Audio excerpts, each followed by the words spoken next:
Gloria a Dios. Vamos a buscar en la palabra del Señor en el libro de Romanos, capítulo 14, versículo 22. Libro de Romanos,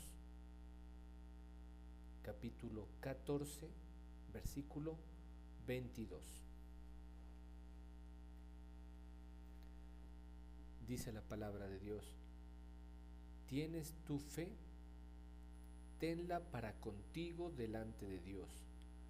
Bienaventurado el que no se condena a sí mismo en lo que aprueba, pero el que duda sobre lo que come es condenado, porque no lo hace con fe, y todo lo que no proviene de fe es pecado. Así que los que somos fuertes debemos soportar las flaquezas de los débiles y no agradarnos a nosotros mismos. Amado Señor, te damos gracias en este día. Permite que tu palabra, Señor, sea alimento para nuestros huesos, para nuestra alma, y permite, Señor, que seas tú dándonos discernimiento y conocimiento conforme a tu voluntad, Señor. Bendícenos en el nombre de Jesús. Amén y amén.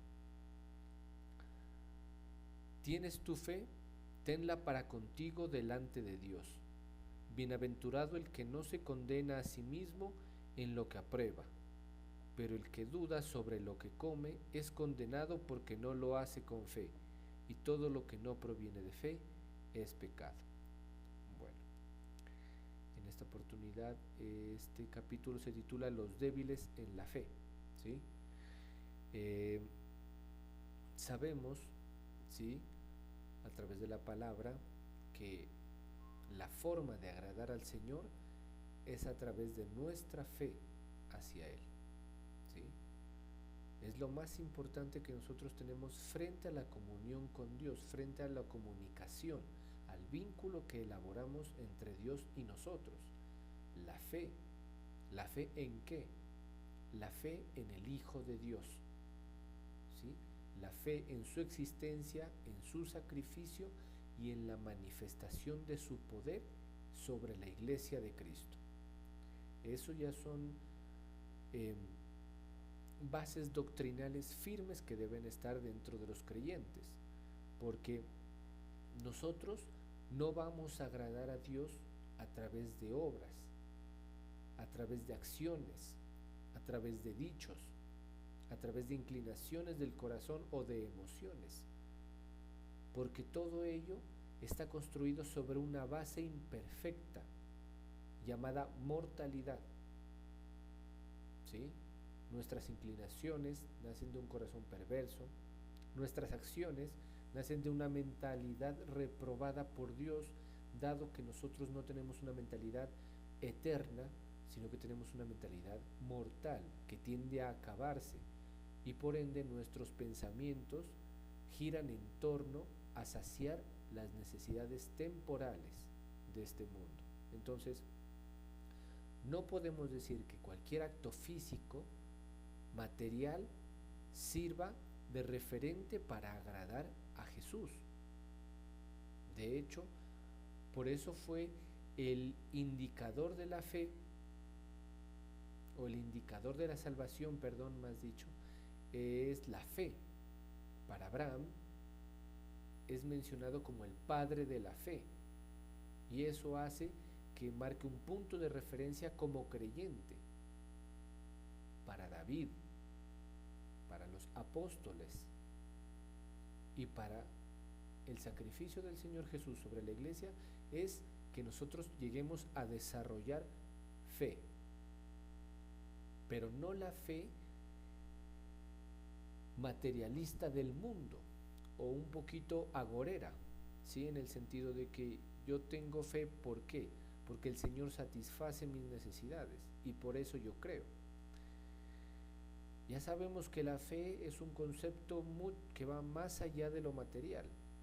Por eso dice que hay una convicción, ¿sí?, de aquello que no se ve, de aquello que no se percibe, y que aún así se considera como si existiera, ¿sí? Entonces, el versículo nos presenta con una pregunta: ¿tienes tu fe? Y el Señor Jesús en algún momento de nuestra vida nos va a preguntar a nosotros mismos. Y el Espíritu, que habita nuestro espíritu, nos va a confrontar diciéndonos, ¿tienes tu fe? A lo cual usted cada uno tendrá que responderse, ¿sí? Pero la Biblia dice, tenla. Si usted dice, sí, tengo fe, entonces la respuesta es, tenla para contigo delante de Dios, no delante de los hombres. La fe no es manifiesta delante de los hombres. La fe a usted no le sirve para mostrarse delante de los hombres, ni delante de las instituciones humanas, ni siquiera de usted mismo, sino que dice, tenla para contigo delante de Dios. Nuestra marca de referencia, nuestra marca de presentación frente a Dios es nuestra fe. Eso es lo que va a delimitar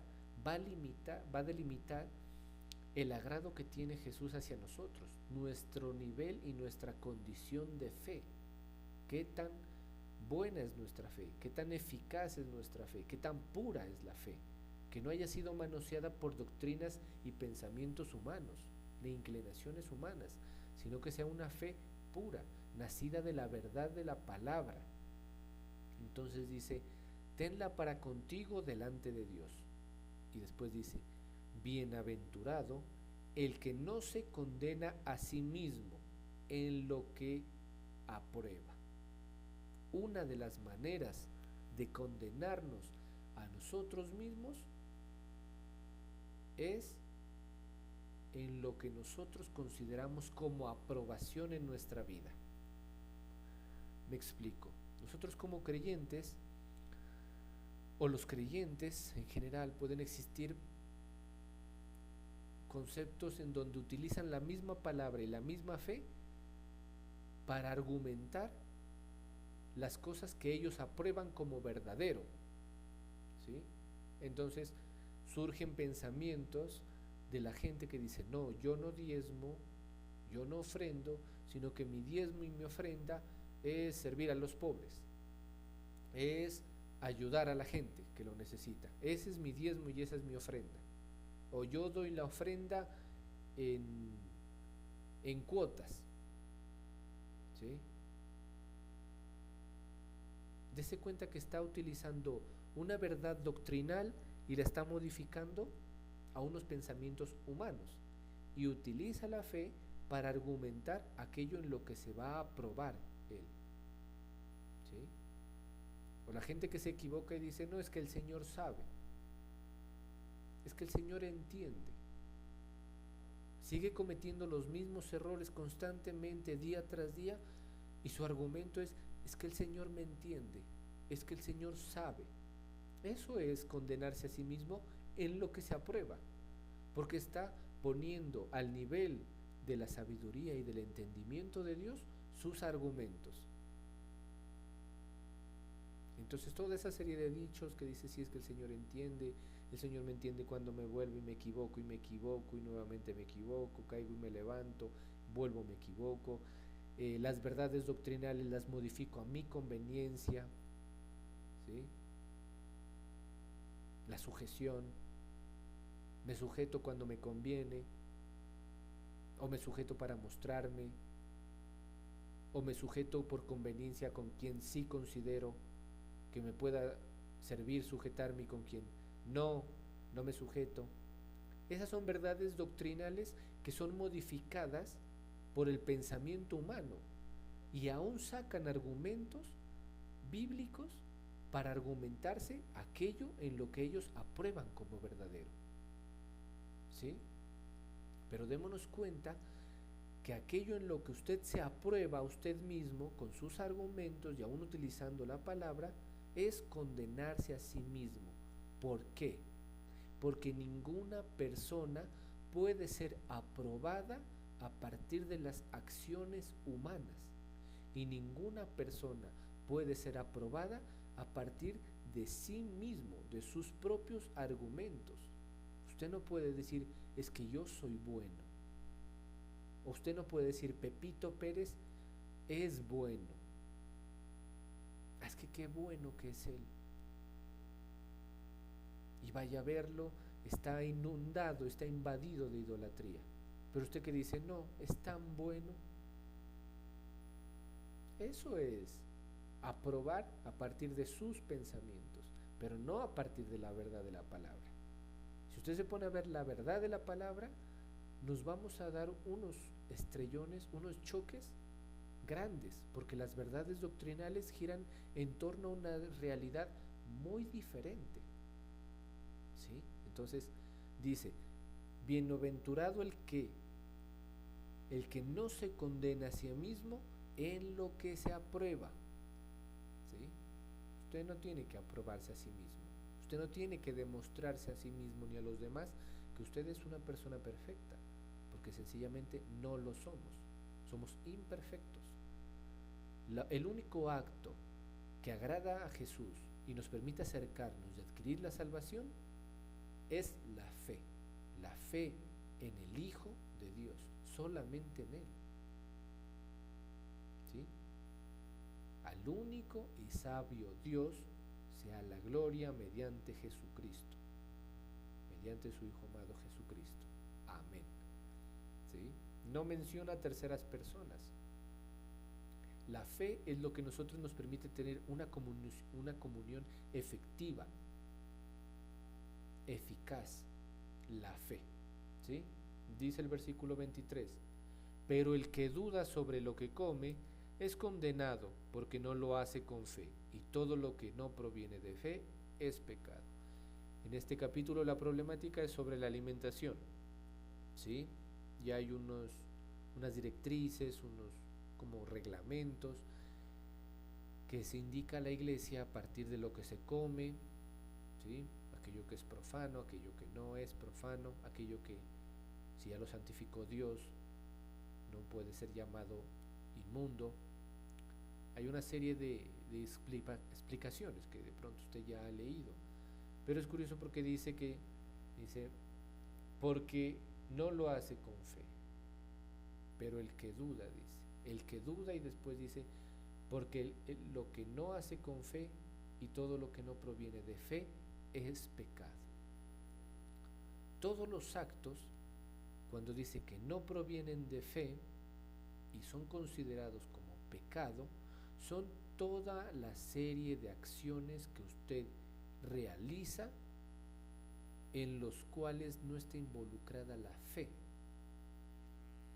y son acciones mecánicas.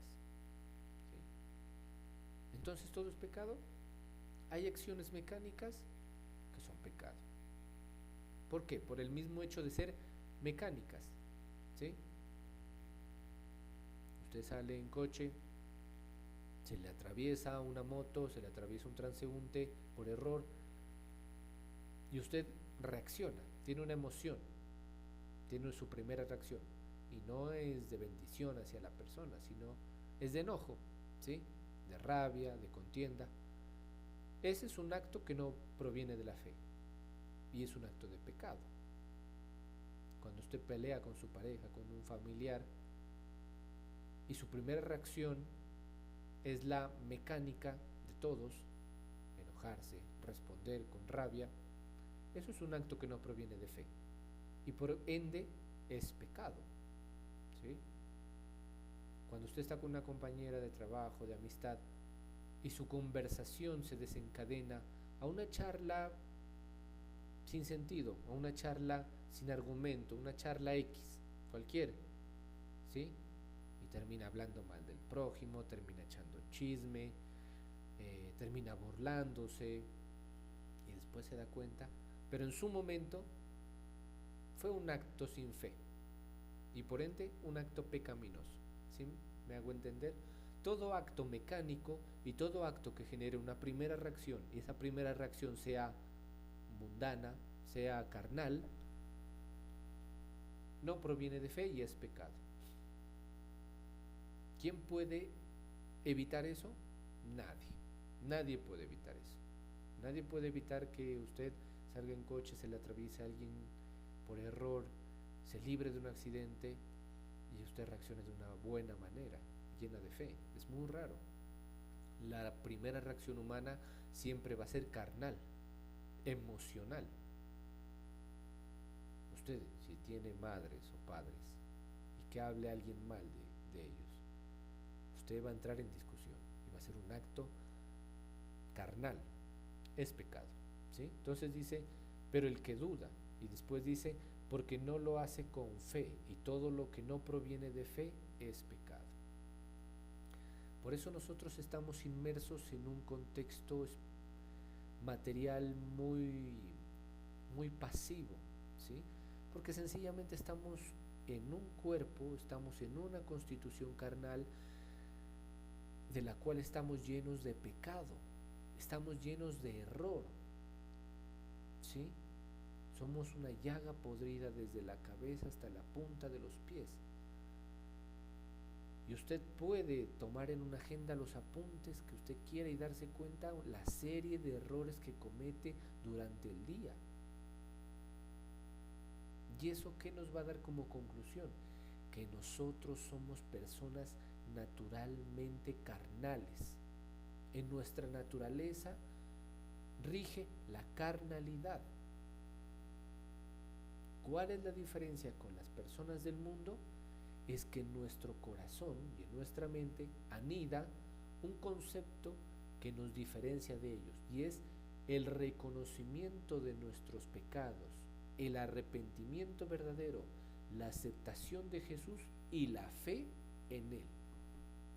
Eso es lo que anida en nuestros corazones y nos hace diferentes del resto. ¿Qué lo hace diferente de su amigo, de su familiar, de su vecino mundano? Es que usted tiene concepción de pecado, se considera imperfecto, concepción de arrepentimiento, ¿sí? Concepción de perdón del Hijo de Dios hacia nosotros y concepción de la fe, de la esperanza en el Hijo de Dios.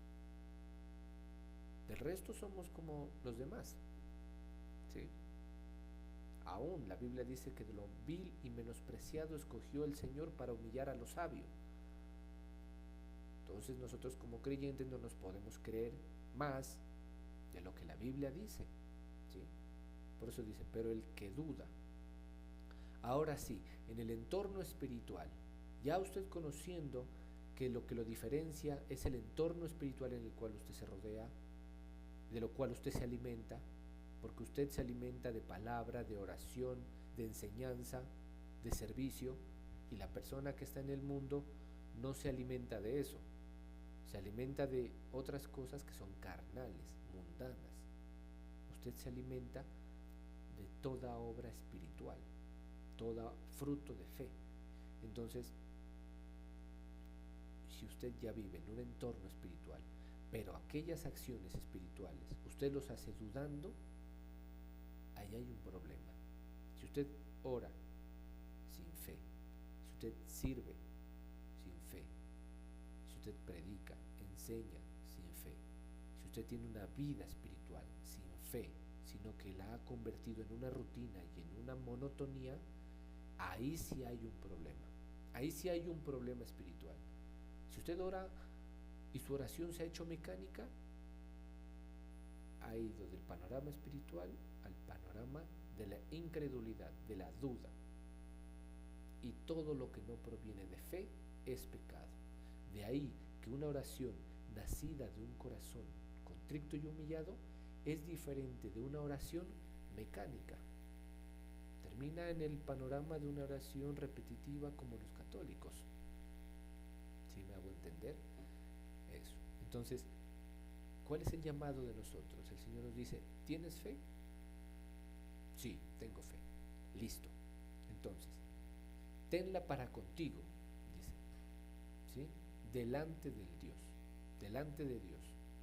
Bienaventurado el que no se condena a sí mismo en lo que se aprueba. Eso es lo que el Señor nos dice hoy. El Señor nos pregunta, ¿tienes fe? Y usted, con la fe del Hijo de Dios, dice, tengo fe. En el nombre de Jesús tengo fe. El Señor dice, listo. Ahora sí, tenla para contigo mismo. Su fe no sirve para salvar al vecino. Su fe sirve para bendecir y para salvarlo a usted mismo. Y el crecimiento espiritual que usted tiene es con el Señor y usted. Si usted es autoridad como padre y tiene hijos a cargo, usted está encargado de la enseñanza, de la transmisión de la fe a través de la enseñanza, aquellos que están bajo su cargo. Pero usted no puede obligar a que esa persona desarrolle fe, porque la fe nace de manera natural en cada uno de nosotros. Yo predico, enseño la palabra, pero es función de ustedes escuchar la palabra con fe y recibirla con fe y hacerla propia. ¿Sí? Entonces, eso es el llamado del Señor a nosotros en esta noche. Que tengamos fe y que no dudemos en esos actos espirituales que nosotros desarrollamos, y aún en nuestra vida secular, en lo posible que nuestras decisiones estén marcadas por la fe, por el reconocimiento de Jesús en nuestras vidas. ¿Sí? Entonces, de ahí que un simple y tan pequeño hecho va a marcar la diferencia. X persona le dice, mañana nos vamos a ver para salir a tomar un café. Sí, claro, mañana nos vamos a ver, a tal hora, en tal punto, listo. Y ahora le pongo el otro panorama. Mañana nos vamos a ver para tomar café. Y dice la persona, sí, si Dios permite, mañana nos miraremos. Una sola frase, un solo acontecimiento tan pequeño marca la diferencia entre una persona y otra.